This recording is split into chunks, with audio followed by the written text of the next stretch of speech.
በርካቶችን እንባ ያራጨው ፍልቅልቁና መልከ መልካም ቴዲ ራያ በሳውዲ ያልተጠበቀ ግድያ።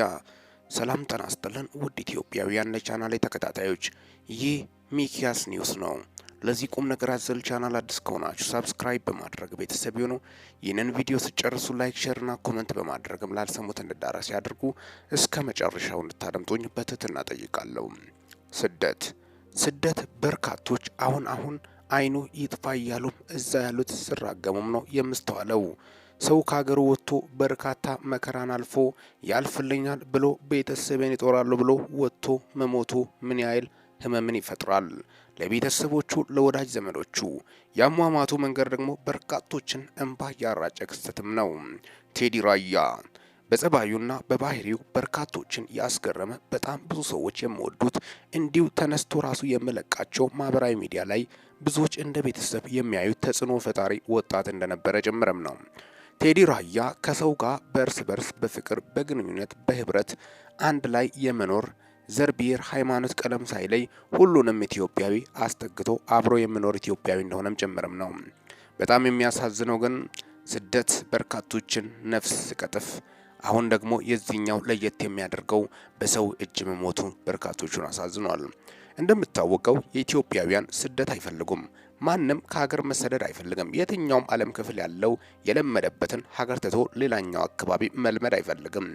ግን ከራብ አይበልጥም ከዚህ ኑሮ አይበልጥም በማለትም ነው ሄዶ እየተላመዱ መከራቸውን እያሳለፉ እዛ የሚደርሱት።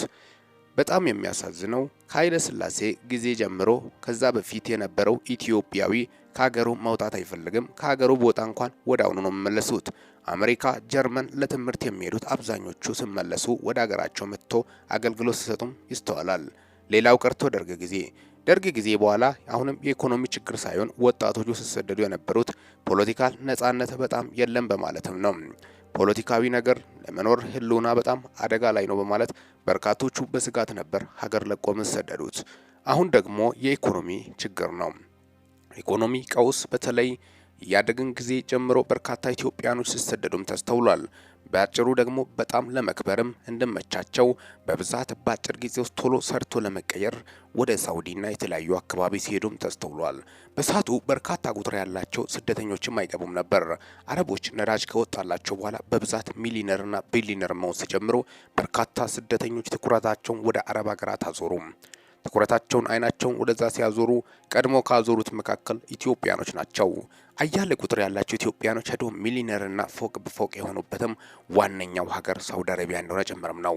የበርካቶቹ መዳረሻ በርካቶች አረቦችን ኢትዮጵያውያን በሳቱ ያላቸው ክብር በጣም የሚገርም ነበር።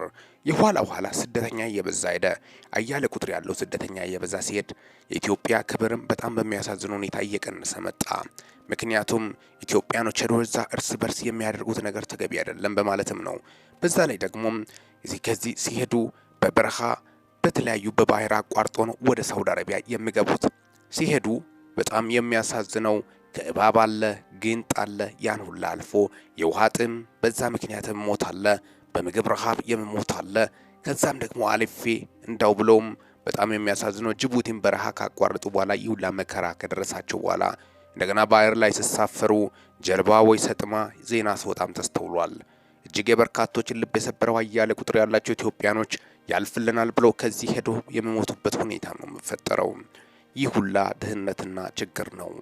በጣም በሚያሳዝን ሁኔታ በርካቶች ስደት አይኑ ይጥፋ፣ ድህነት አይኑ ይጥፋ በማለትም ነው በርካቶችም የስንቱን ደጅ ያስጠና ወንድሞቻችን በባህርና በበረሃ ሄዶ እየሞቱ በጣም በርካታ ቁጥር ያላቸው እንደወጡ ቀሩ። ቤተሰቦቻችንን እንጦራለን፣ ሀገራችንን እንቀይራለን ብለው የወጡት ብዙ ተስፋ ሰንቆ የወጡት ወጣቶች ናቸው እየሞቱ ያሉት።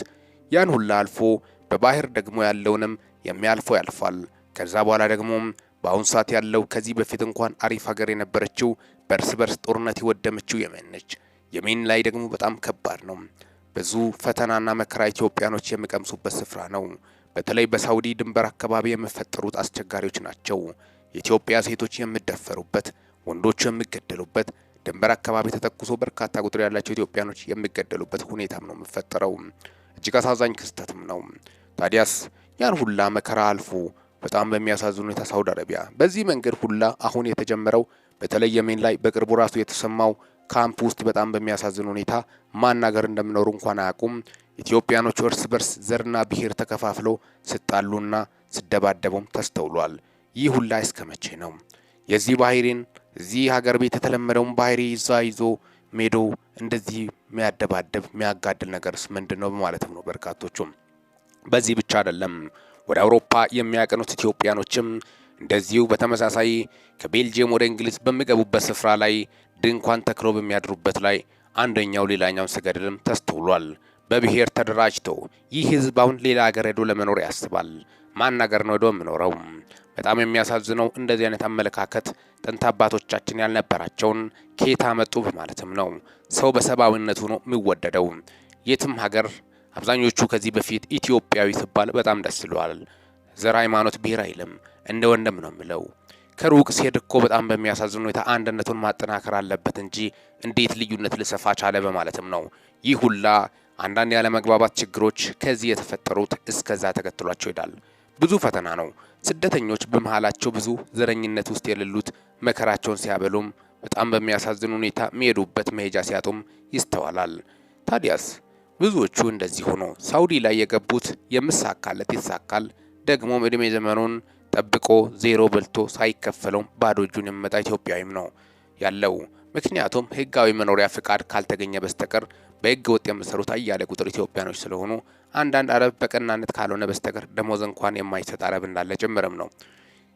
እድሜ ዘመኑን ለፍቶ ደግሞ ሴቶቹ በተለይ በጣም የሚያሳዝነው ለፍታ ጥራግራ ያመጣችውን ገንዘብ ለማታቀው በማህበራዊ ሚዲያ ለተዋወቀችው ወንድ እየላከች ገንዘቧን ስታጠፋም ይስተዋላል።